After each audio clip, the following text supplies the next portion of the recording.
오늘 분석할 물건지는 천안역 경남 아너스빌입니다. 자, 천안시 아파트는 금의 첫 분석입니다. 천안의 도시구조상 도심에 속하는 지역에 입지하는 아파트이기 때문에 이 천안시의 전체적인 아파트 수준을 가늠해 볼 수 있는 의미 있는 분석이라고 생각이 됩니다. 자, 저희 연구소 공동주택 평가 기준에 맞춰서 장점 위주로 살펴볼 거고요. 특징적인 부분들 위주로만 추려서 살펴보도록 하겠습니다.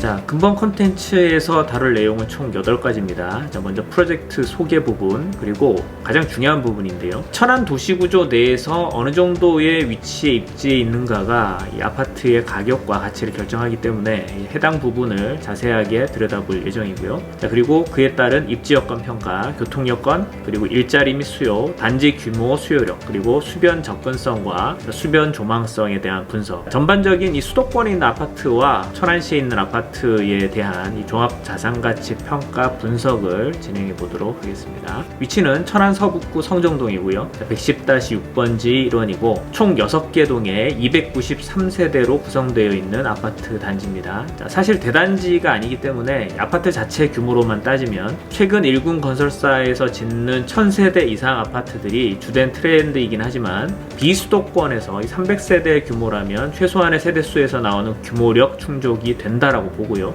자, 2종 일반 주거 지역에 있기 때문에 최대 용적률 250% 수준, 계획은 244.81%로 맞춰져 있습니다. 자, 건폐율이 18.63%이기 때문에 대지에서 건물이 차지하는 면적이 크죠. 자, 그럼 동간격이 가까워서 이 동간 간섭이 발생할 소지가 있는데, 자, 해당 부분을 확인하기 위해서 배치도를 한번 살펴보시면, 자, 세대별로 베이 부분, 그러니까 조망을 담당하는 창측 부분이 이 다른 동에 가려지는 곳이 없죠. 다 열려있기 때문에 상당히 양호한 조망 개방률을 보이고 있습니다. 앞뒤로 걸릴 게 별로 없는 겁니다. 자, 게다가 대지가 삼각형 모양이기 때문에 이 판상형이든 탑상형이든 이 행과 열을 이루는 배치는 불합리하죠. 그래서 대지 경계를 따라서 배치가 된 부분도 이 창측 부분들의 조망을 열어주는 역할을 하고 있죠. 그래서 이 정도 규모의 삼각형 대지에 들어서는 아파트는 앞으로도 배치를 보면 이렇게 조망권이 다른 아파트에 비해서는 비교적 우세한 배치가 나오는 것을 확인할 수 있습니다. 자, 이 사례로 수도권에 있는 어떤 아파트고요. 자, 이 아파트의 동배치를 보시면 십자형 배치로 오와 열이 분명하게 나와 있습니다. 필지의 가로와 세로가 굉장히 길기 때문에 자, 아파트 단지 내에 내부 공간을 구성할 수밖에 없는데, 자, 이렇게 미음자 구조가 되게 되면 상당히 많은 간섭들이 발생을 할 수밖에 없는 구조가 되죠. 그래서 이 필지가 깊을수록 모든 세대가 다 열리는 그런 배치가 나오기는 어렵다. 더구나 그 건설사의 수익성이나 이런 부분들까지 따졌을 때 최대한 많이 배치를 하기 위해서는 굉장히 높이를 높여서 많은 세대를 넣는 방법과, 자, 그렇지 않고 적당 수준의 높이를 유지하면서 많은 세대를 넣을 수 있는 방법은 이렇게 십자형 배치로 행과 열을 만들어서 배치하는 빡빡한 배치를 할 수밖에 없다. 자, 하지만 이 천안역 경남 아너스빌 어반 하이츠 같은 경우는 배치상에는 상당히 강점을 가지고 있는, 조망상의 강점을 가지고 있는 부분이 있다. 이렇게 말씀을 드리고요. 자, 주된 세대 구성은 전용 면적 84제곱미터가 2개 타입, 그리고 128제곱미터가 하나, 그래서 3개 타입으로 구성이 되어 있는데, 이 최근 천안에서 분양된 아파트들의 공급률상 70% 이상이 60에서 85제곱미터, 그 이하가 24.1%, 자, 85제곱미터 초과가 4.5% 수준에 그쳤습니다. 자, 그래서 근본 분양 아파트도 이 주력 평형은 그대로 84형을, 그러니까 30평형대를 안정적으로 따라갔습니다. 50평형대가 43세대가 포함이 되어 있는데요. 최근 천안에 공급된 유사규모 비율이 말씀드린 것처럼 4.5%밖에 되지 않고, 그리고 당 아파트가 럭셔리함을 추구하고 있기 때문에 대형 평형대에 대한 상품성이 중형보다도 오히려 더 높을 것으로 보고 있는 그런 상황입니다. 자, 희소성 부분도 있고요. 공급량 측면에서도 그렇게 보는 것이 설득력이 있다고 할 수 있죠. 천안의 도시구조를 한번 살펴보면 아파트 자산가치를 측정할 때 가장 먼저 체크하는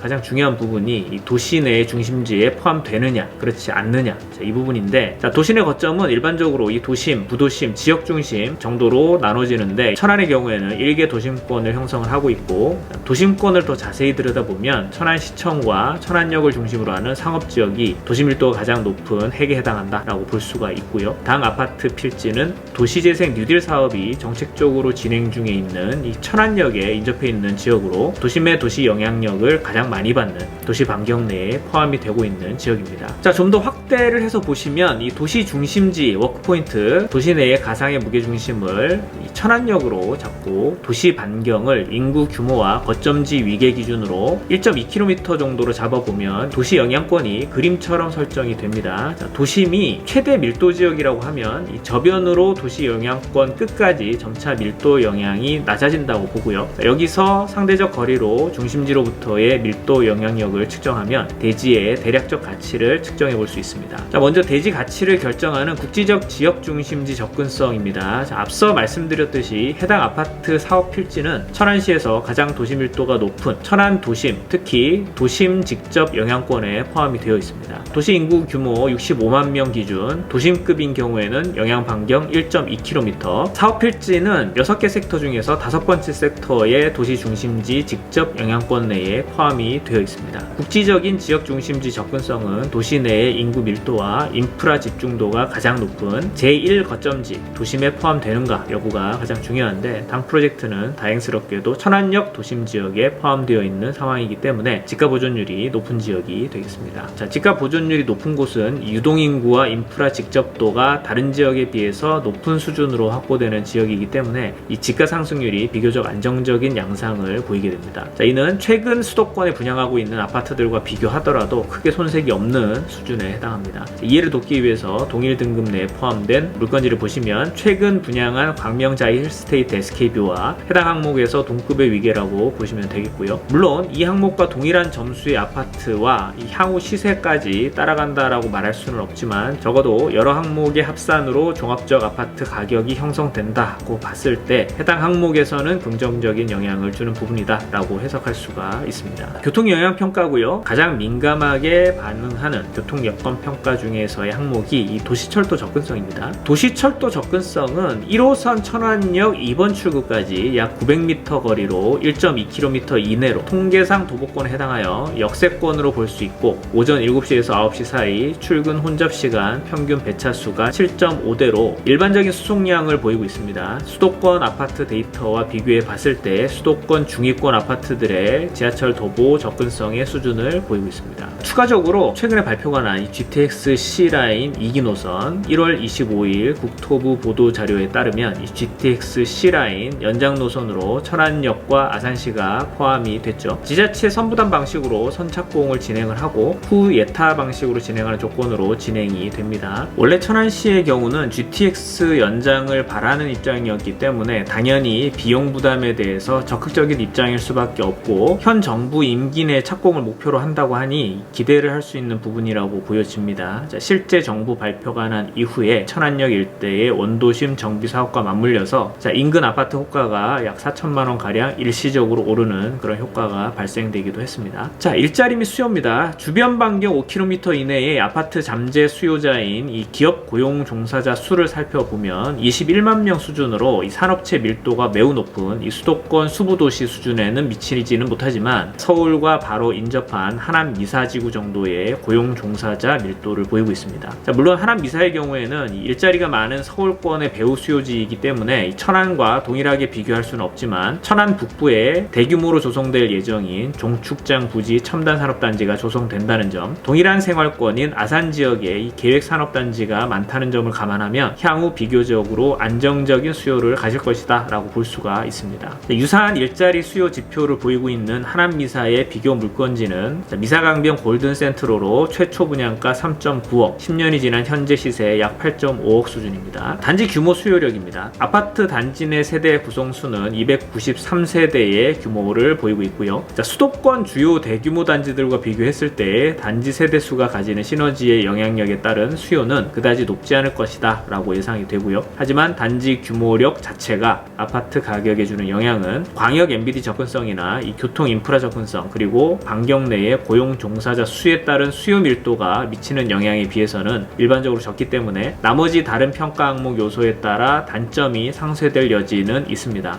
실제로 수요 밀도가 낮고 인근 광역도심 접근성이 낮은 검단자이 1단지가 당 당 프로젝트와 유사한 소규모 단지 규모를 가지는데 동일 평형대 가격이 3.4억 수준인 반면에 광역 도심 접근성이 우수하고 수요 밀도가 2배가량 되는 영통역 자이프라시엘의 분양가는 8.6억 수준인 것을 보면 입지적인 부분과 계획상의 프리미엄 요소로 단지 세대수의 단점이 상쇄되는 것을 볼 수 있습니다. 수변 접근성입니다. 자, 본 프로젝트에 적용되는 평가 항목 가운데 비교적 높은 수준을 보이는 항목 중 하나가 이 수변 조망성 및 접근성 부분입니다. 자, 수변 공간 최인접동 기준으로 2개의 지류천, 세 번째의 하상폭의 하천 등급을 가지는 이 지류천 60m, 170m, 250m 이 3개소로의 접근 및 조망이 가능하기 때문에 비교적 우수한 수변 접근 및 조망성을 보인다라고 하겠습니다. 자, 수변 조망 부분은 대부분의 밀집된 도심에서는 접하기 힘든 프리미엄 요소이나 당 프로젝트인 경우에는 이 천안 도심 직접 영향권에 포함되면서도 수변 조망성을 확보하고 있기 때문에 우수한 프리미엄 요소를 보유하고 있다라고 볼 수가 있겠습니다. 일반적으로 이 수변 조망성이 우수한 지역의 경우에는 그렇지 않은 지역에 비해서 시세 편차가 크게 나타나는 것을 볼 수 있습니다. 자, 물론 서울 내에서 가장 크게 나타나고 지방으로 갈수록 그 편차가 줄어들지만 이 수변 조망성과 접근성이 좋은 입지 아파트는 그만큼 가격 형성 측면에서 긍정적인 영향을 준다는 것은 명확합니다. 자, 아파트 가격에 가장 큰 영향을 끼치는 주요 요소들을 중심으로 살펴봤는데, 자, 중요한 것은 몇몇 지표들이 수도권 물건지와 비교하더라도 비등한 수준이거나 일부 상회하는 수준의 부분들이 있기 때문에 이런 부분들을 잘 추려보면 가성비 측면에서 유리한 자산가치를 가지는 물건지로 해석할 수가 있겠습니다. 아파트의 자산가치를 예측할 때 지하철 접근성이 가장 크게 작용을 하는데요. 자, 당 프로젝트인 경우에는 이 지하철 접근성은 수도권의 평균적인 아파트들과 비교했을 때 중간 수준의 수준 지표를 보이고 있으나 이 광역 전철이 미치지 못하는 비수도권에 입지하는 아파트들과 비교하면 오히려 상위권에 해당하는 수준으로 볼 수 있겠습니다. 수요 지표인 고용 종사자 수 밀도의 경우에는 이 수도권 중심 도시에는 미치지 못하는 수준이지만 향후 천안 북부에 조성되는 대규모 산당과 동일 생활권역인 아산시의 동생활권의 탕정지역 인근에 들어서게 되는 다수의 산업단지 등을 감안했을 때 미래 수요는 비교적 안정적일 수 있습니다. 가장 우세를 보이고 있는 이 수변 조망성의 경우에 이 3개 지류천이 모두 200m 이내에 가시권 내에 들어오는 우수한 조건으로 이는 수도권의 웬만한 입지 아파트들에서는 찾아보기 힘든 부분으로 강점을 가지는 물건지로 볼 수 있겠습니다. 자, 다만 자체 세대수가 300세대에 미치지 못하기 때문에 세대수로 인한 단지의 영향력과 이를 중시하는 소비자의 수요가 감소할 수 있기 때문에 이 부분이 다른 지표들을 상쇄하는 역할을 얼마나 할지가 관건이라고 하겠습니다. 자, 하지만 사실 이런 부분들은 소형 평형대보다 이 고급화 전략 측면에서의 대형 평형대를 추구한 결과이기 때문에 오히려 계획적인 부분에서의 강점을 가진다면 이 소형 세대수로 인한 아쉬운 점은 반대로 상쇄될 수 있는 부분이라고